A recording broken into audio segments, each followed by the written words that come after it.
घर का बंटवारा।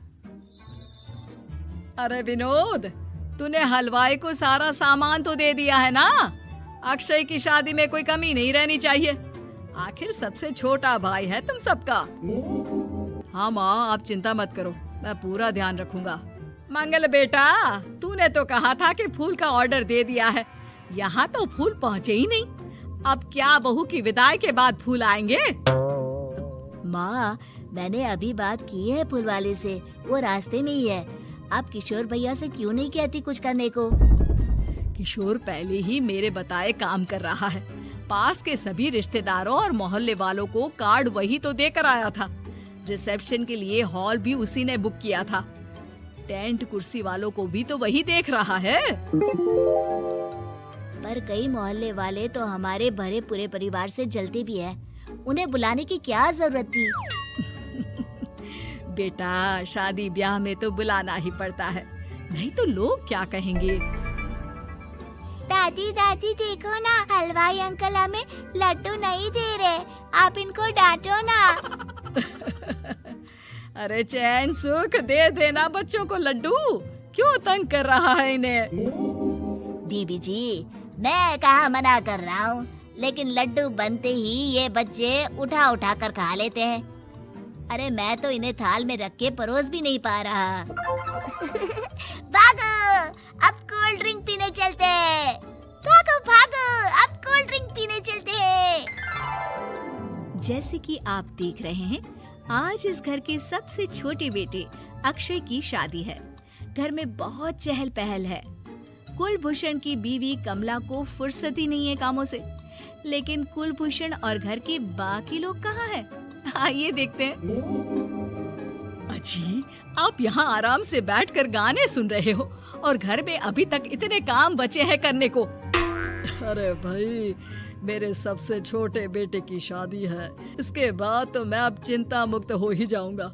और फिर घर में तुम हो, बेटे बहुएं हैं, तुम लोगों के होते हुए मैं क्यों काम करूं?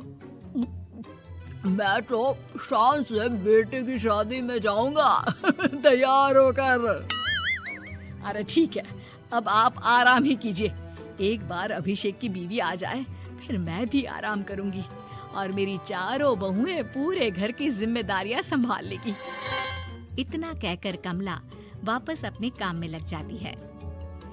बेटा भी, तू अब तक तैयार नहीं हुआ? किससे बात कर रहा है फोन पर? तैयार कैसे हूँ? सैलून जाने से तो आपने मना किया है, क्योंकि मुझे हल्दी लग चुकी है। भाभीयों को देखो, सुबह से पार्लर में है। अक्षय की शादी हो जाती है और नंदिता बहू बनकर घर आ जाती है, लेकिन इस घर की खुशियों को मानो किसी की नजर लग गई थी। नंदिता के आने के बाद आए दिन घर की शांति भंग होती रहती। अपने माँ बाप की इकलौती बेटी को इतने बड़े परिवार की जिम्मेदारियां कहाँ संभालनी थी।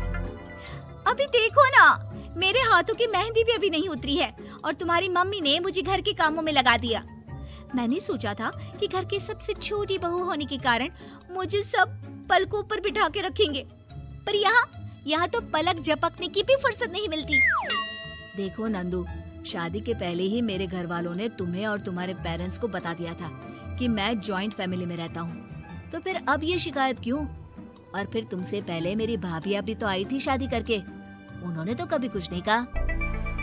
नंदिता तब तो चुप हो जाती है, लेकिन ऐसा बहुत दिनों तक नहीं चलता। अरे नंदिता, माँ बाबूजी की दवाई का टाइम हो गया है, उन्हें दवाई दिलाओ और उसके बाद सबके लिए नाश्ता बना देना। पर भाभी, मैं तो अभी अपना फेवरेट सीरियल देख रही हूँ, प्लीज मेरी जगह आप कर लो ना ये काम। ठीक है, मैं तेरी जगह माँ बाबूजी को दवाई दे आती हूँ और नाश्ता बना लेती हूँ। तू मेरी जगह पूरे घर की डस्टिंग करके 5 बच्चों को स्कूल के लिए तैयार करके भेज देना और दोपहर का खाना बनाने के बाद कपड़े धोकर सुखा देना। उसके बाद हम दोनों मिलकर बाजार जाकर सब्जी ले आएंगे, फिर डिनर की तैयारी कर लेंगे और उसके बाद बस बस भाभी, मैं माँ बाबूजी को दवाई देकर सबके लिए नाश्ता बना देती हूँ। हे भगवान, ये कहाँ लाकर फंसा दिया मुझे। मेरे घर में तो गिनती की 8 रोटियाँ और 2 सब्जी बनती थी और नाश्ता निपट जाता था। यहाँ तो रोटियों का ढेर और सब्जियाँ बड़े बड़े पतीलों में बनानी पड़ती है। नाश्ता बनते बनते लंच का टाइम हो जाता है और लंच बनते बनते डिनर का।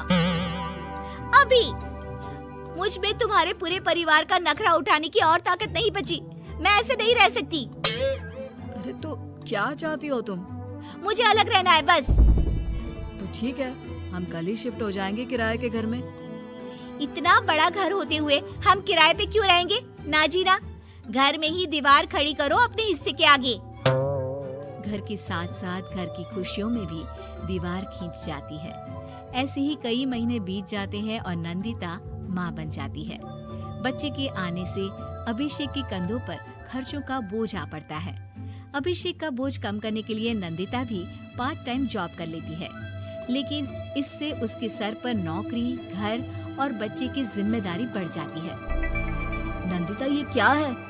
तुमने घर भी ठीक से साफ नहीं किया, ना ही मेरे कपड़े धुले हैं। चिंटू के बाल भी कटवाने जाना था, देखो उसके बाल कितने बढ़ गए हैं। अरे करती क्या हो पूरा दिन तुम? मैं करती क्या हूँ?